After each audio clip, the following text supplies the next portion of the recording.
Now, when I first heard Jacko Willink talk about his new venture, Origin Maine, I was immediately excited. Retired from a leadership role as a Navy SEAL and renowned for his message of how extreme ownership triumphs over victimhood, it was plain as day that Origin would be all about getting it right, to the last detail, all the while respecting each and every one involved, from leadership to the dedicated employees and especially the customers. Origin Labs has since produced the purest, most natural, and targeted supplements anywhere, free of artificial sweeteners, controversial additives, and or anything else that would diminish your manhood. Now, guys, I've already been using the entire range for nearly 2 weeks, and I feel fantastic. Then, of course, came the world's first jeans designed for men who didn't want to have to choose between style and, well, raw utility. Origin's one-of-a-kind jeans lets you get the job done just in time to have a nice dinner with the woman in your life, all while fitting like men's jeans really should. And the boots. You're going to have to see those for yourself when you visit mountaintoppodcast.com/origin. Now, for the guys at Origin Maine, Made in the USA is not just a slogan, it's a way of life. Everything Origin does is designed, sourced, and built right here in America. So, as you might expect, when the CDC called on all of us to help in the wake of the current COVID-19 crisis, Origin Maine's entire team was quick to spring to action and produce masks. We can all literally breathe a little easier for their efforts. For all these reasons and more, as you might imagine, teaming up with Jocko, Pete Roberts, Brian Littlefield, and the rest of the team at Origin Maine is not just a giant thrill, it's a great honor. So it's with great pride that I announce Origin Maine as the newest supporter of this show. And it was you, the big four men listening, who made it happen. Expect lots of excitement ahead, but for now, take a look around at mountaintoppodcast.com/origin and take full advantage of the Mountain 10 coupon code for a full 10% off any purchase. And now, let's get to a powerful episode ahead with a wise man and my good friend, Dr. Jed Diamond.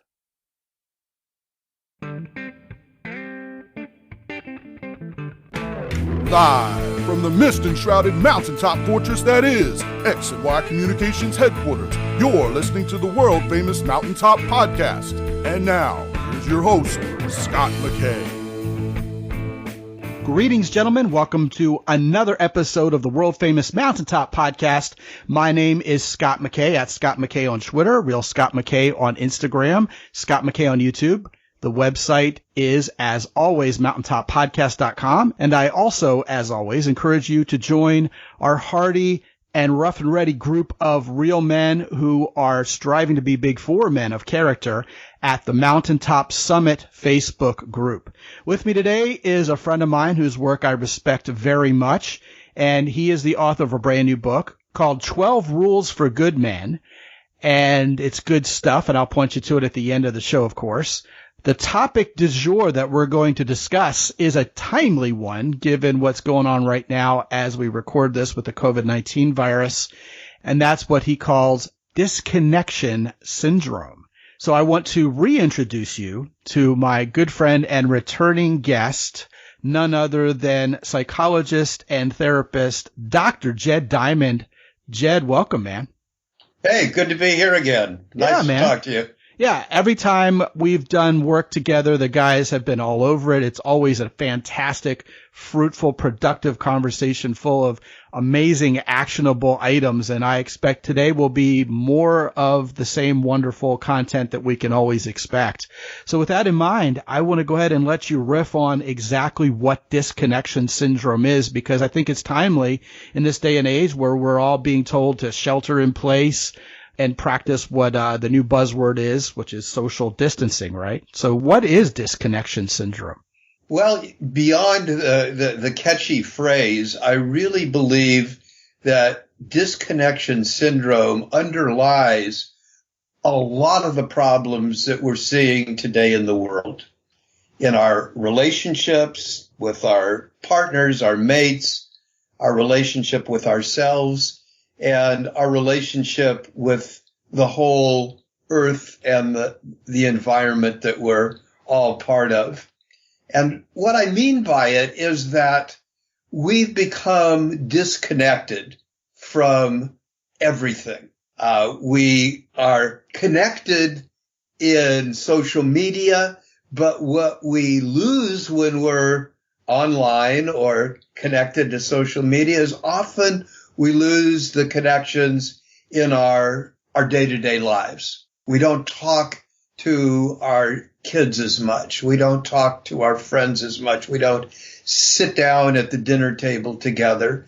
And the pace of society almost demands that we be going so fast and going from one thing to another that we aren't able to take the time to connect with ourselves, to know, how am I feeling? What am I thinking? What's going on inside? And maybe the biggest disconnect is in our relationships. I think we all recognize that many of our relationships, our love relationships, our relationships in family are suffering. And I believe the underlying cause are these disconnections that in many cases we're not even aware of. You know, it's talked about quite a bit in the media and elsewhere that we as human beings, since the age of social media has hit us, are spending a lot more time electronically interacting to the detriment of our real world social skills and real world interaction.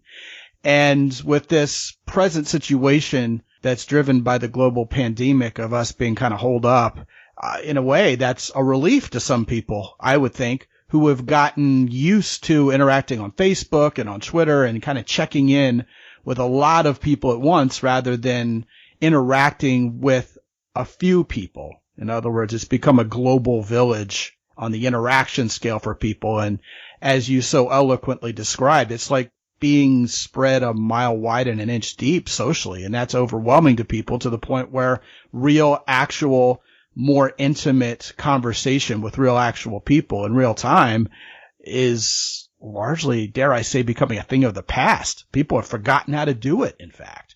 Well, exactly right. And I think the silver lining behind this pandemic is that it's forcing us to do some things and make some changes that we needed to make anyway. And interestingly, the bright side is, as you say, people are coming together. Here's a little fact that, I think illustrates some of the positives of changing the way we are interacting. A lot of people have died in China, but the positive side is because they haven't been doing business as usual, the pollution in China, just a study came out that they probably have saved 20 times the number of lives from lowering the pollution level than were lost in the death from the pandemic in China. So nobody wants to think that we are disconnected from our lives in ways that can be dangerous. But now we're learning, by necessity, how to reconnect with our families, how to hopefully reconnect to the earth. And once we're on the other side of this, hopefully we will learn some lessons that will benefit everybody's lives.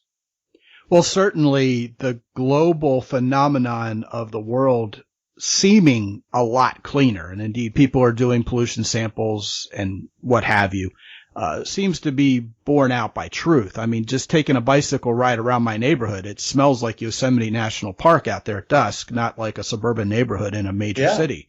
Big time. Yeah. Now, insofar as that relates to what you call disconnection syndrome, I hear you saying that somehow we've disconnected from the earth, and this idea of being holed up and perhaps getting cabin fever and having been sequestered in our shelters is going to cause us to really yearn to get outside and play again, right? Is that kind of what you're getting at? Well, I mean, I'm getting at that and more. When you think about human history, it goes back 2 million years. And for most of that time, we lived as hunter-gatherers. Men, went out hunting every day for our food. And we lived in nature. We lived as part of nature. That's 99% of human history. It's only been, in the 1% that we've lived in these large-scale communities and in cities and so on. And that's wonderful. There's lots of benefits to living in cities. But I think everybody who lives knows that nature, it draws us. We want to be in nature, even if it's just walking around, as you say, our neighborhoods and enjoying the trees, listening to the birds, seeing the clouds go by, hearing the sounds of nature. When people want to get out of their little shell, we long for that. And I'm just saying that that's a reality that we need to reconnect with more fully. And the fact that we're being forced to stay at home, and the benefit, of course, if we've got family, we can interact with family. We can let go of the demands of the workday world. But hopefully, once we get past that, we will take some of these lessons. Hopefully, we'll get out into nature more. Hopefully, we'll get more in balance with, the earth and the other creatures.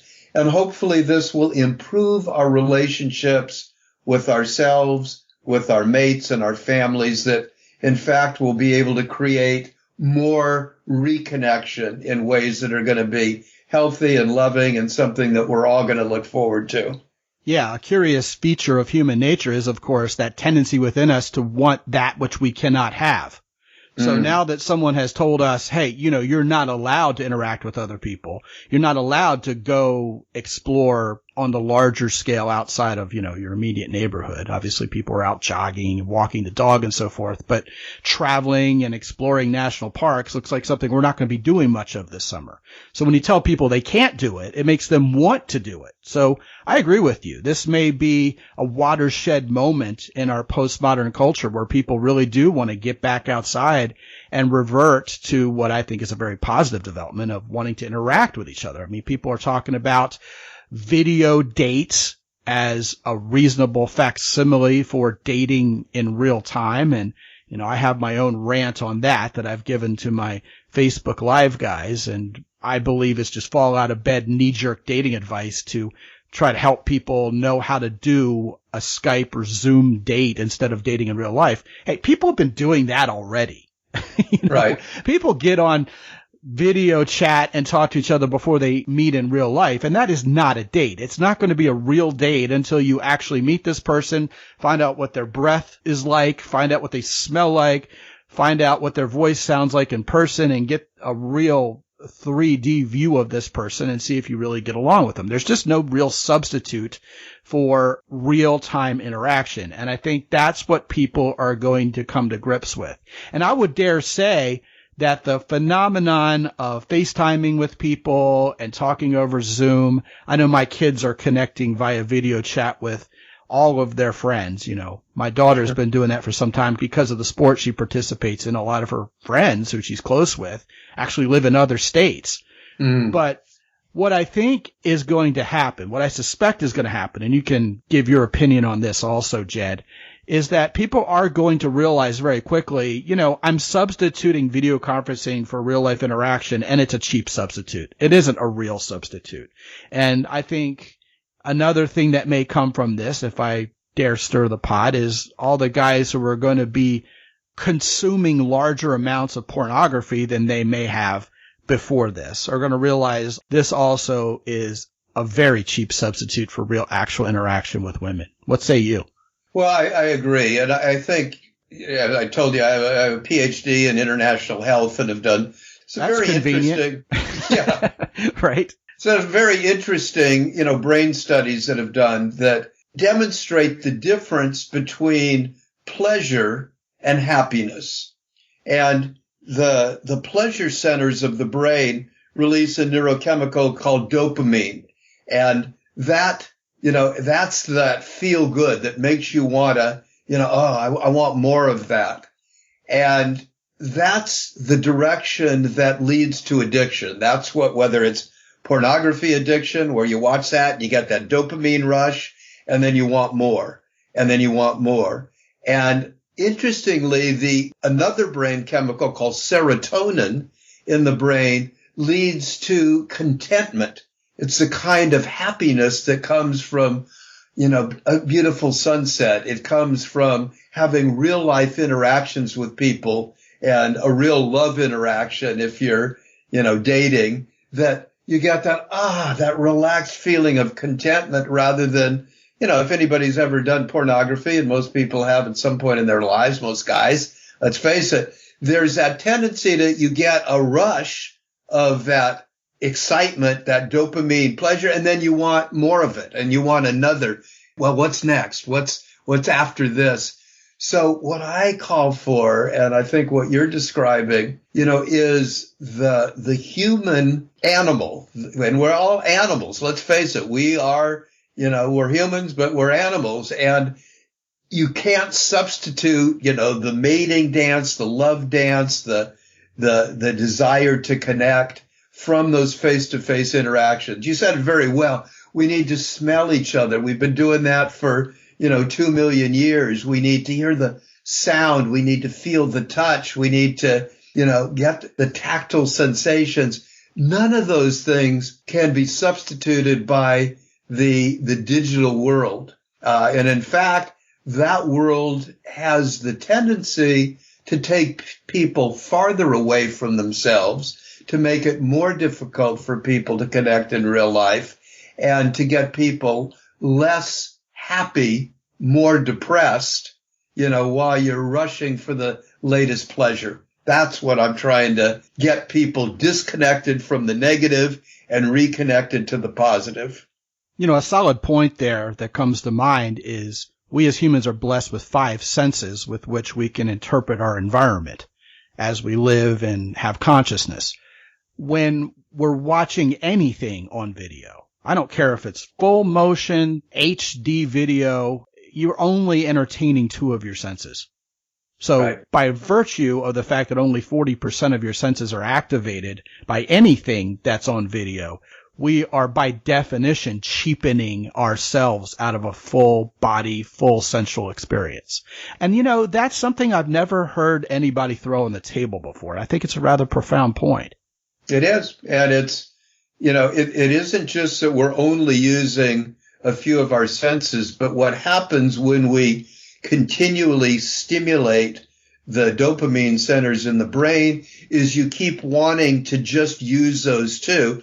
I give the example of this is, you mentioned pornography. This is the first time in human history that we're seeing, and as a clinical psychologist, I see this in my practice, where young men between the ages, 15, 16, 17, 18, into their 20s, who have been using and watching pornography for a lot of their young adolescence and early adulthood, are now becoming impotent and can't get and keep an erection when they're with a real live girl, real live young woman, because their brain has been hijacked by those images and those senses that get you hooked on it, and it closes down the other senses. So now you are with a real person and you don't know how to talk to them.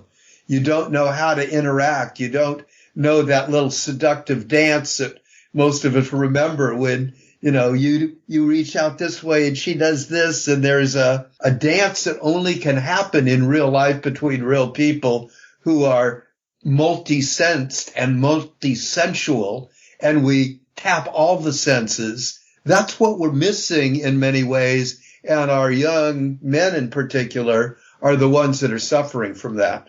Yeah, and that's something we've talked about on this show relatively recently, is how when the whole experience of sex is cheapened habitually, men not only forget how to relate to women, they may not have learned to begin with from an early age.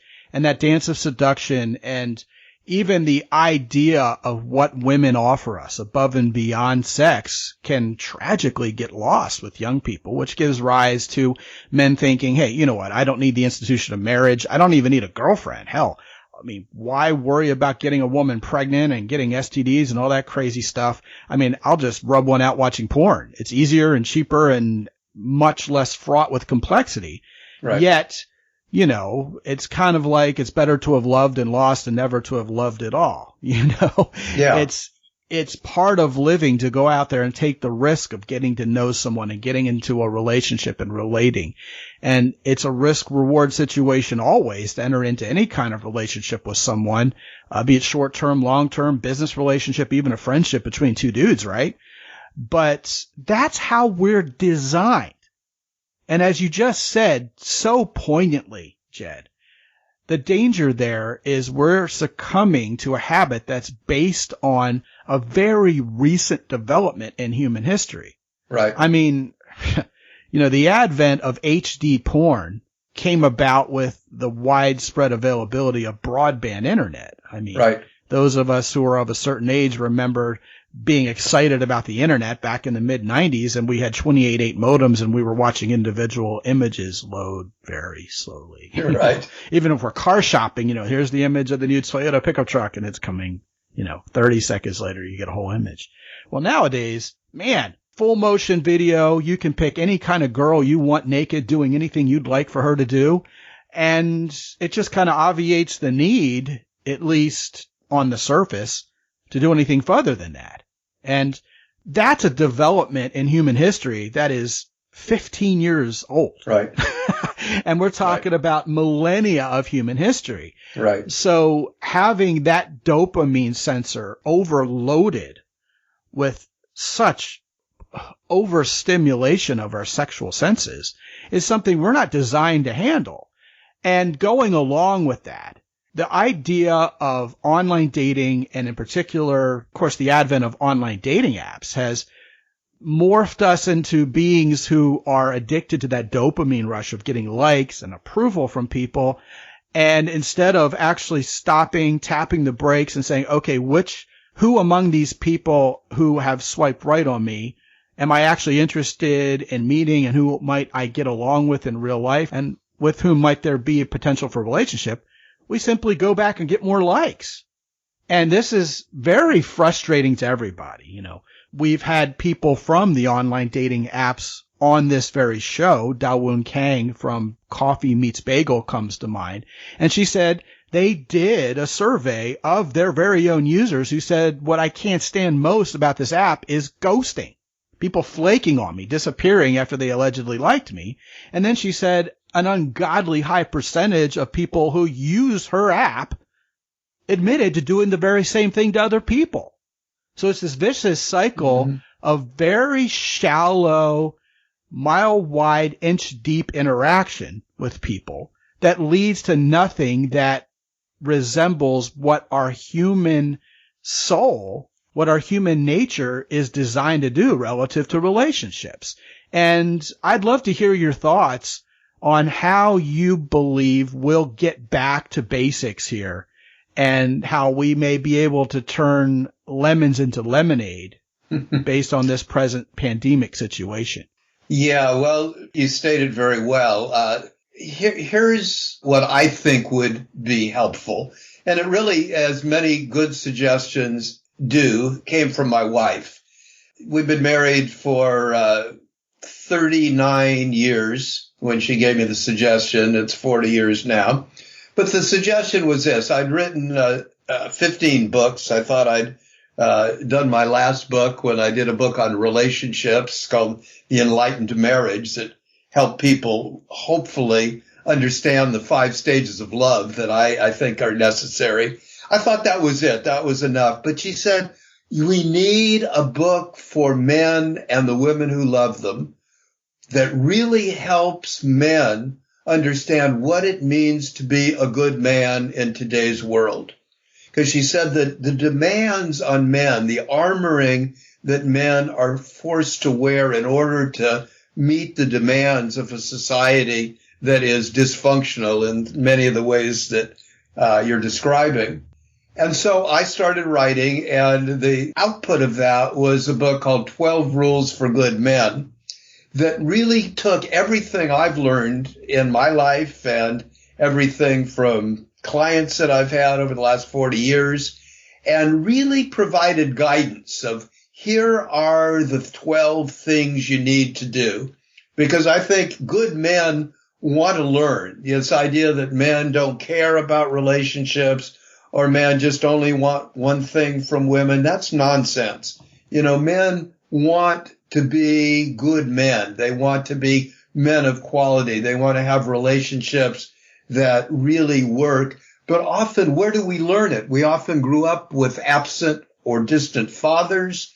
We live in a society that forces men in many ways to be separate from their families and have to work at jobs that keep them away. So I put together the things that I knew worked, that I had found worked in my own life, worked with my clients, worked for many of the people that I was seeing.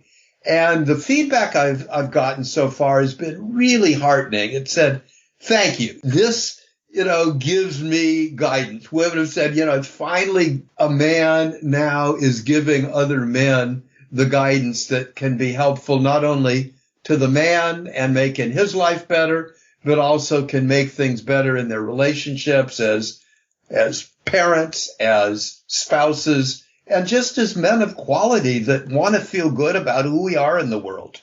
As you were talking, it occurred to me that the disconnection that we are experiencing one person from another socially these days, and not just in this present and hopefully temporary crisis, but writ large since social media basically took over, globally speaking. What's happened is instead of getting to know each other and hearing each other's opinions, we're so bombarded with this surface level media driven image of who other people are that we have a greater tendency than ever, I believe, as human beings to just stereotype people and cast entire groups of people into a box because we're not talking to individuals anymore, face to face, and hearing their side of the story, figuring out what's on their minds, finding out how people really tick. Everything's in a 280 character soundbite, and human nature has us fill in the blanks with everything we're not told and figure out in our own minds, autocomplete as it were, this entire vision of who this person is based on just one small thought. Right. And that's dangerous to the idea of human interaction over the longer term. I agree with you 100%. Yeah. The first rule that I thought was necessary, it comes from my own experience. I've been in a men's group that's been meeting now for 41 years. And my wife has said that one of the reasons she thinks our relationship has been good for 40 years is that I've been in a men's group for 41 years. Whether that's true, what I know about historic connections with men is that when we were hunter-gatherers, we hunted in a group of guys. We went out from the camp and, interacted in a caring way with the animals that we brought back for the food for our tribe. But we were part of a men's group. We talked, we laughed, we joked, we hung out together. And we've kind of lost those interactions. We've lost those rites of passage that young men need in order to be initiated from childhood to adulthood, and those ongoing times where men hang out with other men. This idea somehow that guys who hang out with other guys, we need a more integrated society. We need to have men and women in all the social organizations together because we don't want to discriminate. Well, we can have equality, but we need times where men can meet with men and women can meet with women. My wife's in 2 women's groups. I'm in 2 men's groups. This is part of our heritage. This is part of who we are. This is part of the warrior spirit that I talk about that really is at the core of what it means to be a man. And interestingly, the second rule is recognizing our 2 billion year heritage as males, that maleness goes back billion years. There were single cell creatures that were either male or female. You came together and you had then a new creature that was now a mixture of the DNA from the male and the female. You don't eliminate those things because we decide we want a unisex society. That one, it won't work. It'll never happen. But the desire for it is a misplaced desire for connection and equality between men and women. You don't get that by pretending that men and women are the same or that we should be the same. Yeah, it's just silly to think that biologically speaking, maleness and femaleness are merely social constructs. Yeah. You got millennia, you got millions of years of history backing that up. I want to focus on something else you just said about men being hunters and gatherers and warriors in spirit. And that idea of men aligning around a common purpose really is archetypal in our nature, isn't it? Because if you look at some of the tribes who really know how to live and breathe oxygen, I've spent time with the Maasai in Africa, as I've talked about on this show before. And those guys, we see them as primitive from the lens of our postmodern Western culture, but those guys are living a full life. They have real friendships, real relationships with a band of brothers who they trust intimately. And, how evolved are we really if we're missing out on that in this life? Most guys, and we've talked about this on the show before in passing, most men, according to a certain study, most men have an average of 0 close friends. I mean, the number is averaging closer to 0 than a number higher than that when all men are taken into consideration. So there's certainly something innate in us to rally around a common purpose. We may not be circling a woolly mammoth to slay it to feed our wives and our children as a tribe. We may not be fending off another tribe of marauders from the next zip code over these days, but that doesn't change who we are. Whether it's playing golf together, going hunting together for sport, going and riding motorcycles together, or being in a bowling league on Tuesday nights, for heaven's sakes. That's how men build relationships, and that's how we build friendships. I mean, you got Kiwanis, you got Lions clubs, guys who get together even to do good in their community. It's really just how men interact. So that idea of learning how to connect again with men is a profound one, and I think you've pretty much hit the nail on the head.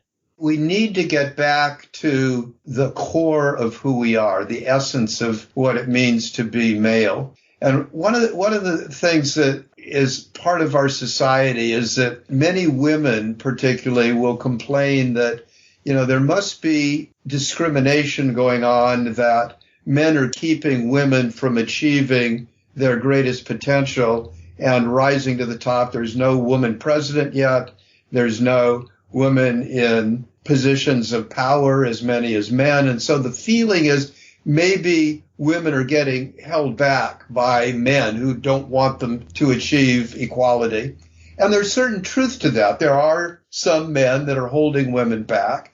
But the truth of the evolution of maleness, and this is something many people don't talk about, is that because of the nature of women being the more valuable of the species, the ones that carry the babies inside their bodies are more valuable in evolutionary history. So males have and always will compete for the more valuable females, which means the males that women pick are the ones that have won the competition. So men are going to always compete for the positions of status and power, and women will often choose men that are the ones that have made it to the top of the competition. But here's the thing that often does not get talked about. Men also are much more highly represented in the bottom of the evolutionary scale. More males than females end up as school dropouts. More males than females end up actually with physical, emotional illnesses and die sooner and live sicker. So you've got men at the top, men at the bottom, and some people look up and say, man, there must be something the matter that we're not getting to the top. And some, I hear men see other men at the bottom and they blame women who say, well, women are keeping us down. Women are not allowing us to be who we are. So this blame and shame, I think, covers a reality that we need to understand. Part of the evolutionary reality of males is we have males competing at the top, and the many men who can't compete end up at the bottom. The solution, I think, is not to try to amalgamate and make us all equal.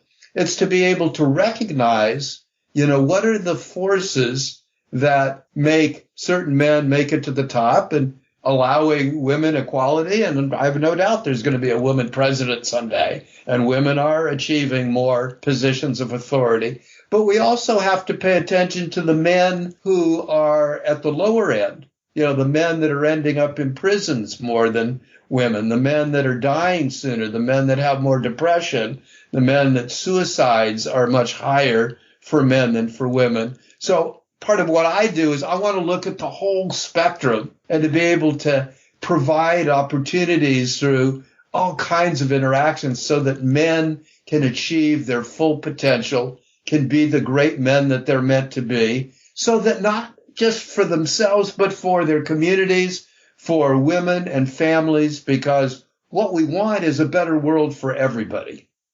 Well, certainly that's what we're about around here, too. The tagline is deserve what you want. So yeah, we're all about helping men become more empowered towards being choosers in their own right. Right. My spin on what you just said is I believe when we are that kind of big four man, confident, masculine in the way women define it, able to make women feel safe and secure, even in today's somewhat disjointed culture where we really don't have to fight and kill anymore. We still need to give women that primal sense of safety and security.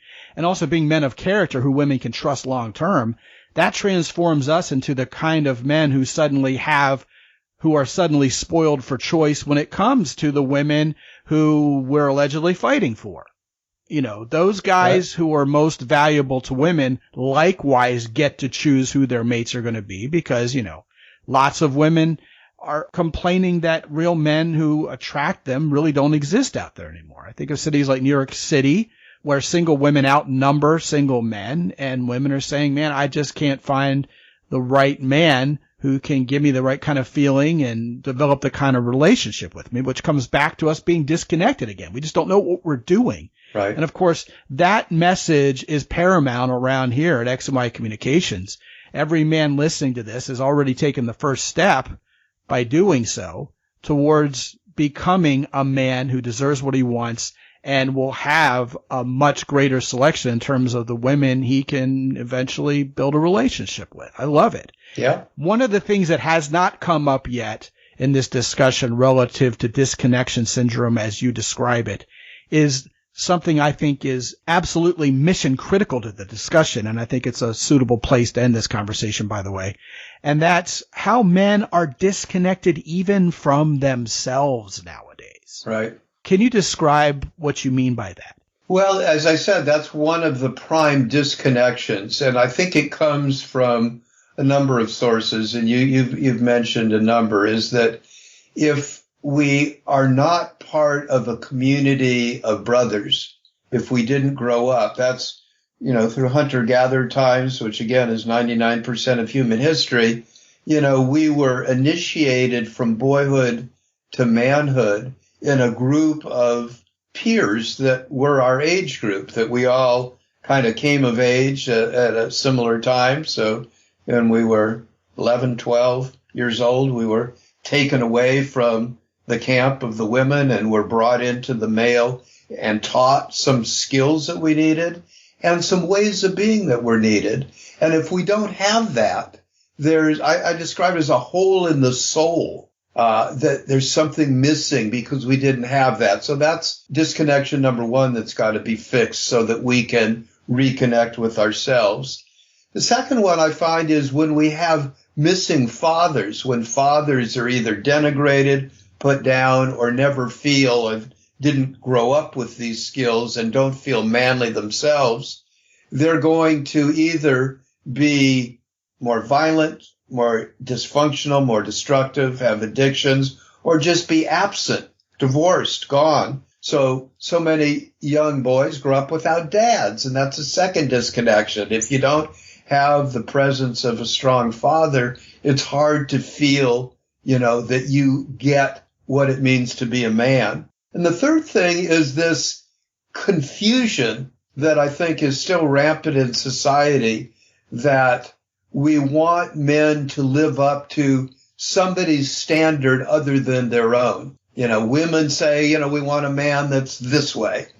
And the demands of work or the demands of media say all men need to be tall and strong and powerful, and so we try to be that. And yet there is a quiet voice inside every man that I think knows who he is. And part of being in a men's group, part of being in programs that you're doing, gives men the support and the context or the container necessary to say who you are is fine. You don't need to be somebody else. If you didn't have a father, you didn't grow up with other guys, there is still a community here for you. There is a community of men that you can now learn from, you can give to, you can be part of. And I think that's really the hope for the future, because I think, men are, if you will, the canaries in the coal mine that are letting us know that something is not right in the world. Men ending up in jail, men ending up with suicide, men ending up depressed, ending up with higher rates of cancer, higher rates of drug addiction, higher rates of alcoholism. All of these are indications that something is amiss in the society and amiss in the nature of how we're supporting the men in the world. And that's, I've dedicated my life to changing that. It was something I made a promise to my son when he was first born, and I held him in my arms. That was actually 50 years ago. And I said, I promise you, I will be a different kind of father than my father was able to be for me. And I will do everything in my power to create a world where men were fully engaged with themselves, who knew themselves and felt good about themselves, and were really fully engaged with their families. And that's really been my work for all these years. It's what Men Alive, my business is what I've been doing and what I hope, I can continue putting out in the world for many years to come. Right from the get-go, when you started making your point, what I imagined was the whole idea of boys growing up without fathers. And sure enough, you jumped right onto that. To me, that's almost obvious, or at least it should be. And I was thinking as you were talking, connection in and of itself is related very closely to continuity. In other words, what we're passing on to our sons as fathers is what keeps us connected. It's rather like a freight train. And where there's that disconnect between a young boy and a father to show him the ropes, as it were, what it means to be a man, there's really nothing to base connection with self on other than, I'm a humanoid, right? And not that mothers can't do a good job raising kids, but I do want to underscore the significance of having a male role model. Right. Studies on that have been done, and typically when you ask young guys who their role models are, it's amazing and perhaps slightly shocking how they come up with people who aren't very nice guys. They aren't men of high character. They're either who's on the top of the music charts right now or whoever their favorite athlete is. And of course, years ago, Charles Barkley famously opined, I am not a role model. And of course, that got him in hot water with some people. But, it's a valid question. Should we be holding up these guys as heroes, paragons of manhood to emulate? And I'm not sure in many cases that really makes sense. Whereas when guys have had fathers who raise them upright, a lot of times when you talk about who is that hero of yours, who is that role model, they will say, it's my father. And that is of mission critical importance and something I think these guys shouldn't underestimate. Absolutely. Terrific stuff. Yeah. I want to go ahead and point these guys to your book. It's called 12 Rules for Good Men, and you can grab a copy of it on Amazon by going to mountaintoppodcast.com/diamond, just like a diamond in the rough or, a fully cut, multifaceted diamond. There you go. Jed Diamond, and you can go to mountaintoppodcast.com/diamond and grab a copy of your very own of 12 Rules for Good Men. Also, I'm going to place that book at the top of the heap on my Amazon influencer page, which you can hit by going to mountaintoppodcast.com/Amazon. Jed Diamond, as always, a profound, meaningful, and essential discussion between you and I that I'm sure these guys are going to glean a lot of gold from. Appreciate it very much. Thank you. Good to share with you and good to connect. And guys, if you have not yet gone to www.mountaintoppodcast.com just yet, these are rough times. They're challenging a lot of us. Many of the guys who are already on my laser coaching program or my 10+ strategic coaching program have contacted me in recent days and weeks to talk about the disruption that's going on in their lives. As you know, we talked about disruption on this very show with Emily last week. This is a profound subject.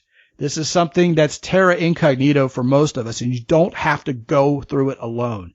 How can you be a man? How can you be a hero? How can you make good decisions in this day and age? How can you prepare for tomorrow? How can you prepare for the other side, the light at the end of the tunnel from this period of dealing with the coronavirus pandemic? All of those ideas are fair game when you talk to me for 25 minutes for free, as are ideas that are more to the core of being a man, being attractive to women, and having the career and going on the adventures that you really want. It's all there for you when you click the red button at the top right-hand corner of the page and talk to me for free for 25 minutes. You'll find I'm exactly the guy you think I'm going to be. I don't play a fictional character on this show. I'm down to earth, and I look forward to talking to you. That's how I keep my pulse on everything related to this show, frankly, is by talking to you guys. So go on over to mountaintoppodcast.com. You can schedule your 25 minutes with me for free on the fly, and I look forward to talking to you. And until I talk to you again on this show, on the next episode, this is Scott McKay from X&Y Communications in San Antonio, Texas. Be good out there.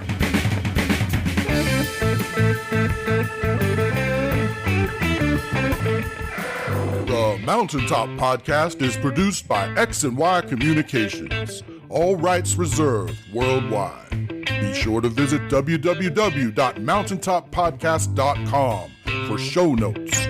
And while you're there, sign up for the free X&Y Communications newsletter for men.